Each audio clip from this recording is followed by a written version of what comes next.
മനോരമയിലെ പ്രധാന തലക്കെട്ട് തന്നെ ഇത് അവസാനിപ്പിച്ചേ തീരൂ എന്നാണ്. കാരണം ആ തലക്കെട്ടിന് കീഴിലുള്ള 3 വാർത്തകളാണ്. അത് നമ്മുടെ കേരളത്തിലെ വിദ്യാലയങ്ങളിൽ നടക്കുന്ന അക്രമ സംഭവങ്ങളും അതിൽ അകപ്പെട്ടിരിക്കുന്ന വിദ്യാർത്ഥികളുമായി ബന്ധപ്പെട്ടതാണ്. അതിനെങ്ങനെ പരിഹാരം കാണുമെന്നുള്ളതാണ് നമ്മൾ ഇന്നിവിടെ കേരളം എല്ലാവരും നോക്കുന്നത്. അതിലേക്ക് വരുന്നതിന് മുന്നേ എല്ലാവരും പറയുന്നത് പോലെ തന്നെ ഇത് വെറും ലഹരിയുടെ മാത്രം പ്രശ്നമായിട്ടാണ് സാർ കാണുന്നത്. ഈ 3 സംഭവങ്ങൾ ഇന്ന് മനോരമ റിപ്പോർട്ട് ചെയ്തത്, ഒന്ന് നമുക്കറിയാം കോഴിക്കോടാണ്, രണ്ടാമത്തത് കാസർഗോഡാണ്, മൂന്നാമത്തേത് തിരുവനന്തപുരത്താണ്. അപ്പോൾ തിരുവനന്തപുരത്ത് ഉള്ളത് മാത്രം കോളേജിലാണ്. അത് റാഗിങ്ങുമായി ബന്ധപ്പെട്ടതാണ്. രണ്ടാമത്തെ സംഭവം എന്ന് പറയുന്നത് അത് ഏറ്റവും പ്രധാനപ്പെട്ട സംഭവമാണ്. കാരണം 10th സ്റ്റാൻഡേർഡിൻ്റെ ഒരു സെൻഡ് ഓഫ് പാർട്ടി അല്ലെങ്കിൽ അത് പിരിയുന്നതിൻ്റെ പാർട്ടി നടത്തുമ്പോൾ അവിടെ ലഹരി ഉപയോഗിച്ചു എന്നുള്ളതാണ്. അത് തീർച്ചയായിട്ടും ലഹരിക്ക് ഒരു പ്രാധാന്യമുണ്ട്. അടുത്ത സംഭവം എന്ന് പറയുന്നത് 10ാം ക്ലാസ്സിലെ ഒരു വിദ്യാർത്ഥി ഞാൻ കൊല്ലുമെന്ന് പറഞ്ഞാൽ കൊല്ലും എന്ന് പറഞ്ഞൊരു വിദ്യാർത്ഥിയെ കൊന്നുകളഞ്ഞതാണ്, സഹപാഠികൾ തന്നെ. അപ്പോൾ ഇതിലെല്ലാം ലഹരിയാണോ എന്ന് ചോദിച്ചാൽ അല്ല എന്നുള്ളതാണ് എൻ്റെ മറുപടി. ഇതിൻ്റെ പിന്നിലുള്ള പ്രശ്നം, യഥാർത്ഥത്തിലുള്ള പ്രശ്നം കേരളവും ഇന്ത്യയും ഒന്നും തിരിച്ചറിഞ്ഞിട്ടില്ല എന്നുള്ളതാണ്. കാരണം ഇത് ഞാൻ പറയാൻ കാരണം, ഞാൻ നേരത്തെ 1 കൊല്ലം മുമ്പ് തന്നെ നാരദ ന്യൂസിലാണെന്നാണ് എൻ്റെ ഓർമ്മ, ഒരു വീഡിയോ ചെയ്യുമ്പോൾ ഞാൻ പറഞ്ഞിരുന്നു, അതായത് 2000 മുതൽ 2021 വരെ അമേരിക്കയിൽ 700-ലധികം ആക്രമണ പരമ്പരകൾ ഉണ്ടായിട്ടുണ്ട്. എന്ന് പറഞ്ഞാൽ ആക്രമണ പരമ്പരകൾ എന്ന് പറഞ്ഞാൽ അവിടെ തോക്കൊക്കെ യഥേഷ്ടം കിട്ടുന്നതുകൊണ്ട് തോക്കെടുത്ത് വെടിവെച്ച് കൊല്ലുന്നതാണ് മിക്ക സീനുകളും. അതിൽ തന്നെ ഒരു സംഭവം, അത് ന്യൂസിലാൻഡിലാണോ അമേരിക്കയിലാണോ എന്ന് എനിക്ക് ഓർമ്മയില്ല, ഒരു കുട്ടി 200ഓളം പേർക്ക് വെടിവെച്ചു. ആ വെടിവെച്ചത് മുഴുവൻ അവൻ ഹെൽമറ്റിൽ വെച്ചിട്ടുള്ള ക്യാമറയിലൂടെ ലൈവ് ടെലികാസ്റ്റ് ചെയ്യുകയായിരുന്നു. ഓക്കെ, അപ്പോൾ എന്തുകൊണ്ടാണ് ഇത്തരത്തിലുള്ള കുട്ടികൾ ഈ കുറ്റവാളികളായി മാറുന്നത്? ഇവരെന്തുകൊണ്ടാണ് ഒരു വംശീയമായിട്ടുള്ള റേസിസ്റ്റ് ആയിട്ടുള്ള ആളുകളായി മാറുന്നത് എന്നൊക്കെ അമേരിക്കയിൽ വലിയ പഠനം നടന്നിട്ടുണ്ട്, യൂറോപ്യൻ കൺട്രീസിലൊക്കെ അടക്കം. അതെന്തുകൊണ്ടാണെന്ന് വെച്ചിട്ടുണ്ടെങ്കിൽ അവർക്ക് കിട്ടുന്ന വീഡിയോ ഗെയിംസിലൂടെ അല്ലെങ്കിൽ അവർക്ക് കിട്ടുന്ന ആക്രമണ പരമ്പരകൾ അടങ്ങിയിട്ടുള്ള വെബ് സീരീസുകളിലൂടെ അവർ കാണുന്ന സിനിമകളിലൂടെയൊക്കെ തന്നെ ഒറ്റപ്പെട്ട കുട്ടികളിലേക്ക് ചില ഐഡിയോളജികൾ കുത്തിവെക്കുന്നുവെന്നും അവർ മറ്റുള്ള ആളുകളെ ശത്രുക്കളായി കണ്ട് അവരെല്ലാം തന്നെ വകവരുത്താൻ ഇറങ്ങിത്തിരിക്കുന്നു എന്നുള്ളതാണ് അമേരിക്ക കണ്ടെത്തിയിട്ടുള്ളത്. നമ്മുടെ കേരളത്തിലേക്ക് തിരിച്ചു വന്നാൽ, നമ്മുടെ കേരളത്തിൽ ഇപ്പോൾ 10th സ്റ്റാൻഡേർഡിൻ്റെ ഒരു കുട്ടിയെ കൊന്നുകളയാൻ മാത്രം സഹപാഠികൾ എങ്ങനെയാണ് ക്രൂരരായത് എന്ന് നമ്മൾ ആലോചിക്കേണ്ടതുണ്ട്. അത് ലഹരി ഉപയോഗിച്ചിട്ടല്ല, അവിടെ മിക്ക കുട്ടികളും തന്നെ ലഹരി ഉപയോഗിച്ചിട്ടില്ല. ഇപ്പം ഞാൻ മറ്റൊരു എക്സാമ്പിൾ പറയാം. ഗ്ലോബൽ പബ്ലിക് സ്കൂൾ എന്ന് പറയുന്ന ഒരു സ്കൂൾ നമ്മുടെ തിരുവാണിയൂരുള്ള ഒരു സ്കൂളാണ്. എറണാകുളം ജില്ലയിലെ ഏറ്റവും പ്രമുഖരായ വലിയ സമ്പന്നരായിട്ടുള്ള കുട്ടികളുടെ മക്കൾ പഠിക്കുന്ന സ്കൂളാണ്. ആ കുട്ടികളുടെ സ്കൂളിൽ തന്നെ ഒരു പയ്യൻ കഴിഞ്ഞ തവണ ചോയ്സ് ടവർ എന്ന് പറയുന്ന 42 നിലയുള്ള ഫ്ലാറ്റ്, ആ ഫ്ലാറ്റിലാണ് എനിക്ക് തോന്നുന്നത് ഒരിടക്ക് ഫഹദ് ഫാസിലൊക്കെ താമസിച്ചുകൊണ്ടിരുന്നത്. ആ ഫ്ലാറ്റിൽ നിന്ന് വന്നിട്ട് 26ാമത്തെ നിലയിൽ നിന്ന് ചാടി ആത്മഹത്യ ചെയ്തു. കാരണം ആ പയ്യനെ അതിക്രൂരമായി സ്വന്തം സഹപാഠികൾ പീഡിപ്പിച്ചതാണ്. അതിൽ പെൺകുട്ടികളടക്കമുള്ളവരുണ്ട്. ക്ലോസറ്റിൽ മുഖം അമർത്തി വെച്ച് നക്കിക്കുകയായിരുന്നു. ക്ലോസറ്റിൽ മുഖം അമർത്തി വെച്ച് ഫ്ലഷ് ചെയ്യായിരുന്നു. ഇവരൊന്നും മയക്കുമരുന്ന് ഉപയോഗിച്ചിട്ടുള്ളവരാകണം എന്ന് നിർബന്ധമില്ല, ഈ കുറ്റവാളികളൊക്കെ തന്നെ. എന്തുകൊണ്ടാണ് ഇത്തരത്തിലുള്ള സംഭവങ്ങൾ ഉണ്ടാകുന്നത് എന്ന് ചോദിച്ചാൽ, നമ്മുടെ സിനിമകളിലൂടെയും നമ്മുടെ സോഷ്യൽ മീഡിയകളിലൂടെയും നമ്മുടെ കുട്ടികൾ കളിക്കുന്ന ഗെയിമുകളിലൂടെയും ഒക്കെ തന്നെ അങ്ങേയറ്റത്തെ ഒരു ബ്രൂട്ടലായിട്ടുള്ള ഒരു അക്രമവാസന ആളുകളിലേക്ക് അറിയാതെ ഇൻജക്റ്റ് ചെയ്യപ്പെടുന്നുണ്ട് എന്നുള്ളത് യാഥാർത്ഥ്യമാണ്. മനസ്സിലായോ? അപ്പോൾ അത്തരത്തിലുള്ള യാഥാർത്ഥ്യങ്ങളെ നമ്മൾ കൃത്യമായി പഠന വിധേയമാക്കേണ്ടതുണ്ട്.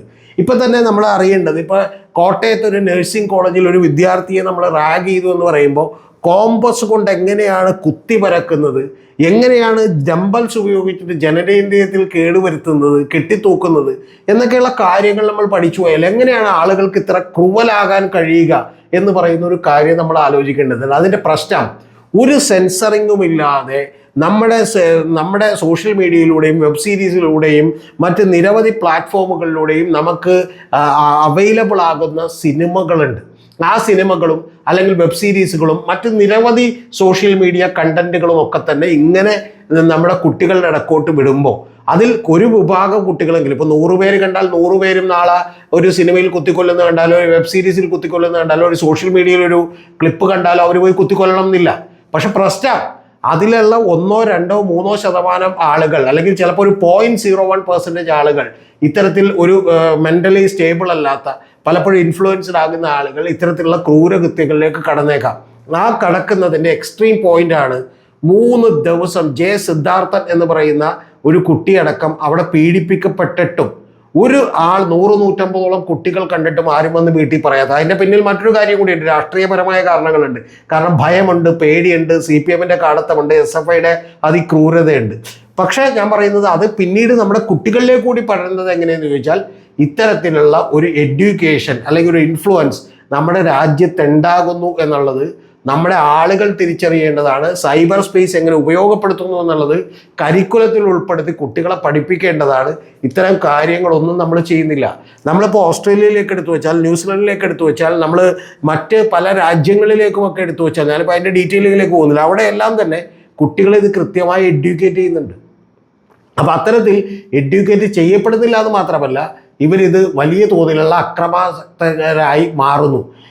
ഇത്തരത്തിൽ ഡിമാൻഡ് ചെയ്യുന്ന, അതായത് ഇത്തരത്തിൽ അക്രമത്തെ പ്രോത്സാഹിപ്പിക്കുന്ന വെബ് സീരീസുകൾക്കും അല്ലെങ്കിൽ വിദേശത്തെ പല സിനിമകൾക്കുമൊക്കെ തന്നെ, ഞാനിപ്പോൾ പേര് പോലും പറയാത്തത് ആ വിദേശ കിം കി ഡുക്ക് അടക്കമുള്ള ആളുകളുടെ സിനിമകൾക്കൊക്കെ തന്നെ വലിയ തോതിലുള്ള ഒരു ജനപ്രീതി ഉണ്ടാകുന്നു, ആളുകൾ കാണാൻ തയ്യാറാകുന്നു എന്നുള്ളത് കൊണ്ടാണ് യഥാർത്ഥത്തിൽ നമ്മുടെ മലയാള സിനിമകളിലൊക്കെ ഈ പറയുന്ന ചോരക്കളിയുടെ അതിപ്രസരം വന്നിട്ടുള്ളത്. ഇപ്പം ഞാൻ ഈ കഴിഞ്ഞ ദിവസം ദ പോലീസ് ഓഫീസർ എന്ന് പറയുന്ന കുഞ്ചാക്കോ ബോബൻ്റെ ഒരു cinema, the officer on duty എന്ന് പറയുന്ന സിനിമ, അത് ഞാൻ കഴിഞ്ഞ ദിവസം പോയി കണ്ടു. അതിലൊക്കെ പോലും ഈ മയക്കുമരുന്നുകളും അതിക്രൂരമായ ഇടികളും, ഇടിയൊന്നൊക്കെ പറഞ്ഞാൽ സംഘടന എന്നൊക്കെ പറഞ്ഞാൽ നമുക്ക് കൃത്യമായി കാണാൻ കഴിയും. പക്ഷേ നമുക്ക് വളരെ മോശമായി തോന്നുന്ന രീതിയിലുള്ള പ്രകടനങ്ങളൊക്കെയാണ് നടത്തുന്നത്. കാരണം അത്തരത്തിൽ ഡിമാൻഡ് ചെയ്യുന്ന, അത് ആസ്വദിക്കുന്ന ആളുകളിവിടെ ഉണ്ട്. ഇപ്പം എന്തുകൊണ്ടാണ് മാർക്കോ വിജയിച്ചപ്പോൾ എന്നോടൊരു പയ്യൻ പറഞ്ഞു കേട്ടതിന് അത്ഭുതപ്പെട്ടു, ഉണ്ണിമൂന്നനോടൊപ്പം ഒരു ഫോട്ടോ എടുക്കാൻ പറ്റിയെങ്കിലാണ് എന്ന് പറഞ്ഞാൽ അവൻ അത്രയും ആരാധന തോന്നിയത് ഏത് കഥാപാത്രത്തോടാണെന്ന് ആലോചിക്കണം. ഏത് കഥാപാത്രത്തോടാണ്? മാർക്കോയുടെ കഥാപാത്രത്തോടാണ്. അതായത് TP ബാലഗോപാലൻ MA പോലെ ഒരു സാധാരണക്കാരനായ ഒരു മനുഷ്യരോടോ, അല്ലെങ്കിൽ നന്മ മാത്രം വിളമ്പുന്ന രസതന്ത്രം എന്ന് പറയുന്ന സിനിമയിലെ മോഹൻലാലിൻ്റെ കഥാപാത്രത്തോടോ തോന്നുന്ന സ്നേഹം നമ്മുടെ പുതുതലമുറയിലെ ചില കുട്ടികൾക്ക് മാർക്കോയോടും ഈ പറയുന്ന ആവേശം പോലെയുള്ള സിനിമകളോടുമൊക്കെ ഉണ്ടായിക്കൊണ്ടിരിക്കുന്നത് എന്തുകൊണ്ടാണെന്ന് വെച്ചാൽ, ഞാൻ വിചാരിക്കുന്നത് സിനിമാക്കാർ ക്രിയേറ്റ് ചെയ്തൊരു കാര്യമല്ല ഈ അക്രമവാസന. പകരം അതിനു മുമ്പ് തന്നെ ഈ സോഷ്യൽ മീഡിയയിലും വെബ് സീരീസുകളും നമ്മൾ കിട്ടുന്ന മറ്റ് ഓൺലൈൻ പ്ലാറ്റ്ഫോമുകളും എല്ലാം കൂടി ഈ പറയുന്ന ജനങ്ങളുടെ ഇടക്കോട്ട്, ഈ കുട്ടികളുടെ ഇടക്കോട്ട് ഇത്തരത്തിലുള്ള അക്രമവാസനയും അതിനോടുള്ള താല്പര്യവും ബ്രൂട്ടലായിട്ടുള്ള കൊലപാതകങ്ങളുടെയും ഒക്കെ ഒരു താല്പര്യം, അല്ലെങ്കിൽ അത് നോർമലൈസ് ചെയ്യുന്ന ഒരു താല്പര്യം കടത്തിവിട്ടിട്ടുണ്ട് എന്നുള്ളതാണ്. ഇപ്പം സാറ് ഇവിടെ പറഞ്ഞു വിദ്യാർത്ഥികൾക്ക് സൈബർ സ്പേസ് എങ്ങനെ ഉപയോഗിക്കണമെന്ന് പഠിപ്പിച്ചു കൊടുക്കണമെന്ന്. ഇപ്പോൾ നമ്മുടെ നാട്ടിൽ കാണുന്ന ഒരു സ്ഥിരം രീതിയാണ് വിദ്യാർത്ഥികൾ സൈബർ സ്പേസിലൂടെ കൊല വിളിക്കുന്നതാണ് ഫസ്റ്റ് എല്ലാ സ്ഥലത്തും അക്രമ സംഭവങ്ങൾ തുടങ്ങാനുള്ള കാരണം. ഈ സമയത്ത് നമ്മൾ നമ്മുടെ വിദ്യാലയങ്ങളിൽ ഈ സിലബസിൽ ഇത് ഉൾപ്പെടുത്താത്തതിന്റെ ഗൗരവം ഇപ്പോഴും ഈ സർക്കാരുകളോ അല്ലെങ്കിൽ നാട്ടിലുള്ളവരെ തിരിച്ചറിഞ്ഞില്ല എന്നാണ് സാർ. ഞാൻ വളരെ കൃത്യമായി 1 കൊല്ലം മുമ്പ് തന്നെ ഒരു വീഡിയോ ചെയ്തപ്പോൾ പറഞ്ഞിരുന്നു. ഇപ്പൊ തൊപ്പി എന്ന് പറയുന്ന ഒരു കഥാപാത്രം, ഓക്കെ, സോഷ്യൽ മീഡിയയിലൂടെ ഇരുന്ന് മെൻ്റലി എന്തോ അബ്നോർമൽ ആണെന്ന് വിചാരിക്കുന്ന രീതിയിൽ ചില പ്രകടനങ്ങൾ നടത്തുകയും തെറി പറയുകയും എന്ത് വൃത്തികേടുകൾ പറയുകയും ചെയ്യുന്ന ഒരാളെ കാണാൻ വേണ്ടിയിട്ട് ഒരു കട ഉദ്ഘാടനത്തിന് വേണ്ടി വരുമ്പോൾ ആയിരക്കണക്കിന് അല്ലെങ്കിൽ 100 കണക്കിന് 9 വയസ്സിനും 12 വയസ്സിനും 16 വയസ്സിനും അടക്കമുള്ള കുട്ടികൾ വന്ന് നിരന്നു നിൽക്കുകയാണ് ഒരു കടയുടെ മുമ്പിൽ. എങ്ങനെയാണ് ഈ തൊപ്പി എന്ന് പറയുന്ന ഒരാൾ സ്റ്റാർ ആവുന്നത്? അത് വലിയ അപകടകരമായ രീതിയിൽ നമ്മുടെ ഈ പറയുന്ന കുട്ടികളെ സ്വാധീനിച്ചിരിക്കുന്നു എന്നുള്ളത് വലിയ തെളിവാണ്. നിങ്ങളറിയേണ്ടത്, ഇതിനു തൊട്ട് മുമ്പ് നമുക്കറിയാം ഈ ബുൾജിറ്റ് ബ്രദേഴ്സ് എന്ന് പറയുന്ന ഒരാളെ അറസ്റ്റ് ചെയ്യാൻ വേണ്ടി തീരുമാനിക്കുകയും അവർ RTA നിയമലംഘനങ്ങൾ മുഴുവൻ നടത്തുകയും ചെയ്തപ്പോൾ അവർ അറസ്റ്റ് ചെയ്യാൻ തീരുമാനിച്ചപ്പോൾ ആ ഉടനെ തന്നെ ഒരു 9ാം ക്ലാസ്സിലെ കുട്ടി പറഞ്ഞത് കേരളം കത്തുമെന്നാണ്. ഓക്കെ, അരമണിക്കൂർ കഴിഞ്ഞ് പോലീസ് സ്റ്റേഷനിൽ ഇരുന്ന് ആ കുട്ടി കരയുന്നത് നമ്മൾ കണ്ടു. പക്ഷെ നമ്മൾ അഡ്രസ്സ് ചെയ്യേണ്ട ഒരു കാര്യം, 9ാം ക്ലാസ്സിലെ കുട്ടിക്ക് എങ്ങനെയാണ് ഇവരോടൊരു വീരാരാധന തോന്നുന്നത് എന്ന് നമ്മൾ ആലോചിക്കേണ്ട സമയം അതിക്രമിച്ചു കഴിഞ്ഞു. എന്നാണ് തൊപ്പി എന്ന് പറയുന്ന ഒരാളോട് വീരാരാധന തോന്നുന്നത് എന്ന് നമ്മൾ അതിക്രമിച്ചു കഴിഞ്ഞു. അപ്പം ഇത്തരം കാര്യങ്ങളെ വളരെ കൃത്യമായി നമ്മുടെ സിലബസുകളിൽ, നമ്മുടെ കാര്യങ്ങളിൽ നമ്മൾ അഡ്രസ്സ് ചെയ്യണം. നമ്മളൊരു സൊസൈറ്റി എന്നുള്ള നിലക്ക് ഇത്തരത്തിലുള്ള ഒരു കാര്യത്തെക്കുറിച്ച് കൃത്യമായി പഠിക്കുകയോ നമ്മുടെ ഗവൺമെൻറ്റുകൾ ആ പ്രശ്നങ്ങളെ അഡ്രസ്സ് ചെയ്യുകയോ ചെയ്യാറില്ല. ഇപ്പോൾ PUBG പോലുള്ള ഗെയിം അല്ലെങ്കിൽ നിരവധി ഗെയിമുകൾ, ആ ഗെയിമുകളിൽ എന്താണ്, ഇപ്പം ഞാനൊരു വീട്ടിലിരിക്കുമ്പോൾ ഞാൻ കാണുന്നത് കൊല്ലട വെട്ടറ എന്നൊക്കെ പറയുന്ന സൗണ്ടുകളാണ്. എന്ന് പറഞ്ഞാൽ 4 പേര് കൂടി ഒരു ഗെയിം കളിക്കുകയാണ്. ആ ഗെയിം കളിക്കുമ്പോൾ വാളെടുത്ത് അപ്പുറത്തവരെ വെട്ടിക്കൊല്ലുന്നതാണ്. അപ്പോൾ വെട്ടിക്കൊല്ലുന്നത് ഒരു സാഹസിക കൃത്യമായും ഇത് നോർമലൈസ് ചെയ്യപ്പെടുന്ന ഒരു കാര്യമായി വരുന്നത് കൊണ്ടാണ് ഈ പറഞ്ഞ ഇപ്പം കേരളത്തിലെ ഏറ്റവും പ്രധാനപ്പെട്ട സ്കൂളാണ് ഗ്ലോബൽ പബ്ലിക് സ്കൂൾ എന്ന് പറയുന്ന ഒരു സ്കൂൾ. എറണാകുളം ജില്ലയിലെ ഏറ്റവും പ്രമുഖമായ സ്കൂളാണ്, ഏറ്റവും കൂടുതൽ ഫീസ് വാങ്ങുന്ന സ്കൂളാണ്. ആ ഗ്ലോബൽ പബ്ലിക് സ്കൂളിൽ ഞാൻ പറഞ്ഞു 26ാമത്തെ നിലയിൽ നിന്ന് ഒരു പയ്യൻ ചാടി ആത്മഹത്യ ചെയ്തു. ആ ആത്മഹത്യ ചെയ്തു എന്ന് പറഞ്ഞാൽ ആത്മഹത്യ അത് കൊലപാതകമാണ്, അവനെ ബുദ്ധിമുട്ടിച്ചിട്ടാണ് ഞാൻ പറഞ്ഞു. ഇതിന് ശേഷമുണ്ടായ സംഭവം എന്താണെന്നറിയോ? അത് നമ്മൾ ഞെട്ടിക്കുന്നതാണ്. സാധാരണ കൂടെ പഠിക്കുന്ന ഒരു സഹപാഠി മരണപ്പെട്ടു പോയാൽ നമ്മൾ കാരണം ചിലപ്പോൾ അവനെ മാനസികമായി പോലും ചെറുതായിട്ട് എന്തെങ്കിലും വേദനിപ്പിച്ചിട്ടുണ്ടെങ്കിൽ നമുക്കൊരു കുറ്റബോധം ഉണ്ടാവും. ഈ കുറ്റബോധമല്ല ഉണ്ടായത്.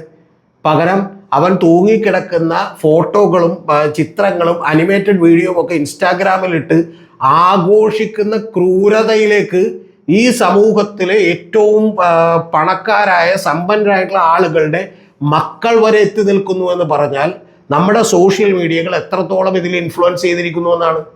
അപ്പോൾ അത്തരത്തിൽ ഇപ്പം നമ്മൾ പലപ്പോഴും അമേരിക്കയിലൊക്കെ കണ്ടിട്ടുള്ള ഒരു കാര്യം, റാഡിക്കൽസ് ഒറ്റയ്ക്കിരുന്ന്, അതായത് മറ്റാരോടും ബന്ധമില്ലാത്ത, ഒരു സംഘടനയും ബന്ധമില്ലാത്ത റാഡിക്കൽസ് ആയി കുട്ടികൾ മാറിക്കൊണ്ടിരിക്കുന്നു. എങ്ങനെയെന്ന് ചോദിച്ചാൽ അവർക്ക് കൊടുക്കുന്ന ഗെയിമുകളിലൂടെ, അവർ കാണുന്ന സോഷ്യൽ മീഡിയ പ്ലാറ്റ്ഫോമുകളിലൂടെ, അവർക്ക് കിട്ടുന്ന മെസ്സേജുകളിലൂടെ, അവർക്ക് കിട്ടുന്ന മറ്റ് വെബ് സീരീസുകളിലൂടെ ഒക്കെ തന്നെ അവർ മാറിക്കൊണ്ടിരിക്കുകയാണ്.